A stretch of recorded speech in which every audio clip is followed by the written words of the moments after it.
আসসালামু আলাইকুম বন্ধুরা। আজকে আপনাদের সামনে যেটা দেখতে পাচ্ছেন সেটা হচ্ছে বাদাম। আমরা সবাই বাদাম খাই, চীনা বাদাম। তো এই বাদামগুলি এখানে পাওয়া যায় বড় বড়, মানে কোন দেশ থেকে আসে আমি ঠিক জানি না, তবে সৌদি আরবে এই বাদামগুলি পাওয়া যায় এরকম বড় বড় কাঁচা। মানে আপনাদের মানে ভেজে ফেলার পরে বাদাম দিয়ে কিন্তু গাছ হবে না। তো এরকম কাঁচা অবস্থাতে আপনারা যোগাযোগ করার চেষ্টা করবেন যেটা কাঁচা আছে, মানে যাদের কাছে চীনা বাদাম পাওয়া যায় তাদের কাছে গিয়ে বলবেন যে কাঁচা বাদাম দিতে। ঠিক আছে, এটা শিওর হয়ে নেবেন অবশ্যই। তাহলে আমরা এর থেকে এটাকে ভেঙে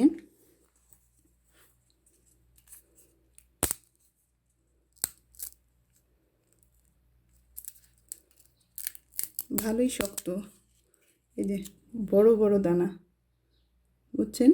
তাহলে আমরা এরকম ভেঙে এগুলি সবগুলোকে বের করে নিয়ে আসছি। আবার এই যে ভাঙা হয়ে গেছে, আমরা নিয়ে এসেছি আপনাদের সামনে। যে কটা এই যে বাদামের খোসা ছিল সেগুলিকেও দেখা যাচ্ছে। আমি মাত্র 4টা বাদাম এরকম না ভাজা অবস্থায় নিয়ে এসেছিলাম, আমরা তো ভাজাটাই এনে খেয়ে ফেলি। তো দেখেন এখানে কিন্তু এইটা এইটা এই দুটাই মানে অনেক বেশি মোটা তাজা না। তারপরেও আমি এটাকেও ট্রাই করব, তবে এটাকে ট্রাই করব না।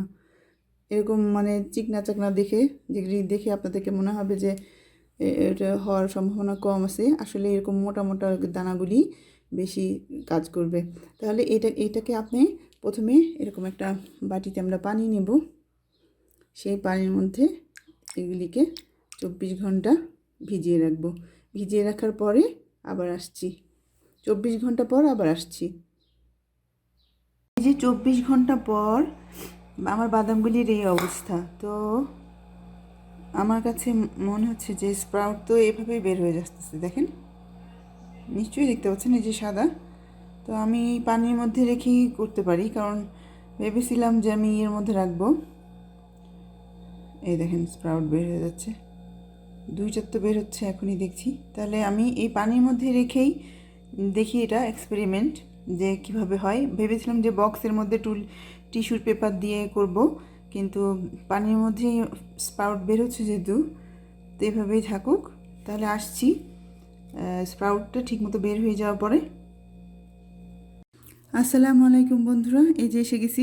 আজকে আমি এগুলি লাগাবো, আপনারা দেখতেই পাচ্ছেন। এটা হচ্ছে এই পানিটার রঙ এরকম দেখছেন, কারণ হচ্ছে আমি এই সিনামন পাউডার দিয়ে ইয়া করে রেখেছিলাম, কিছুক্ষণ ভিজিয়ে রেখেছিলাম যাতে পরিশুদ্ধ হয়ে যায় আর কি, এটাতে কোনো জীবাণু না থাকতে পারে। আমি যখন লাগাবো ফাঙ্গাসের জন্য আক্রমণ না করতে পারে।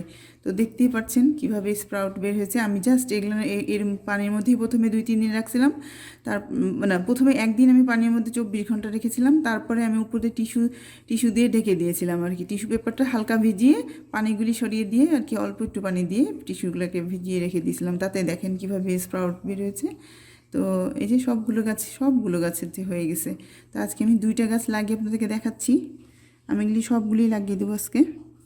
এরকম মিডিয়া নিয়েছি, হচ্ছে এর মধ্যে কোকোপিট আছে, তারপরে স্যান্ড আছে, আর একটু মাটি আছে, বাস। আর কিচ্ছু দিবেন না, কোনো মানে খাদ টাদ দেবেন না, এখন সারের দরকার হয় না, এমনিই হয়ে যাবে। এই যে এরকম এইটাকে নিচের দিকে রেখে আমরা এভাবে লাগিয়ে দেব, একটু বের হয়ে থাকবে।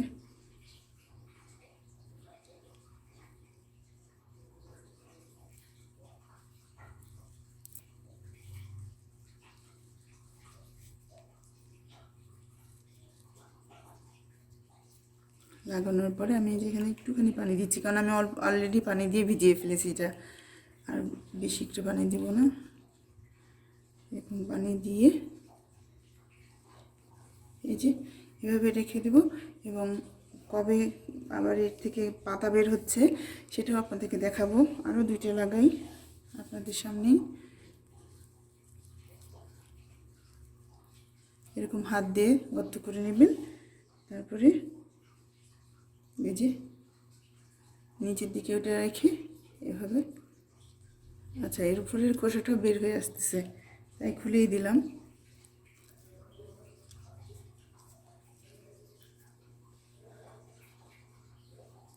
এই যে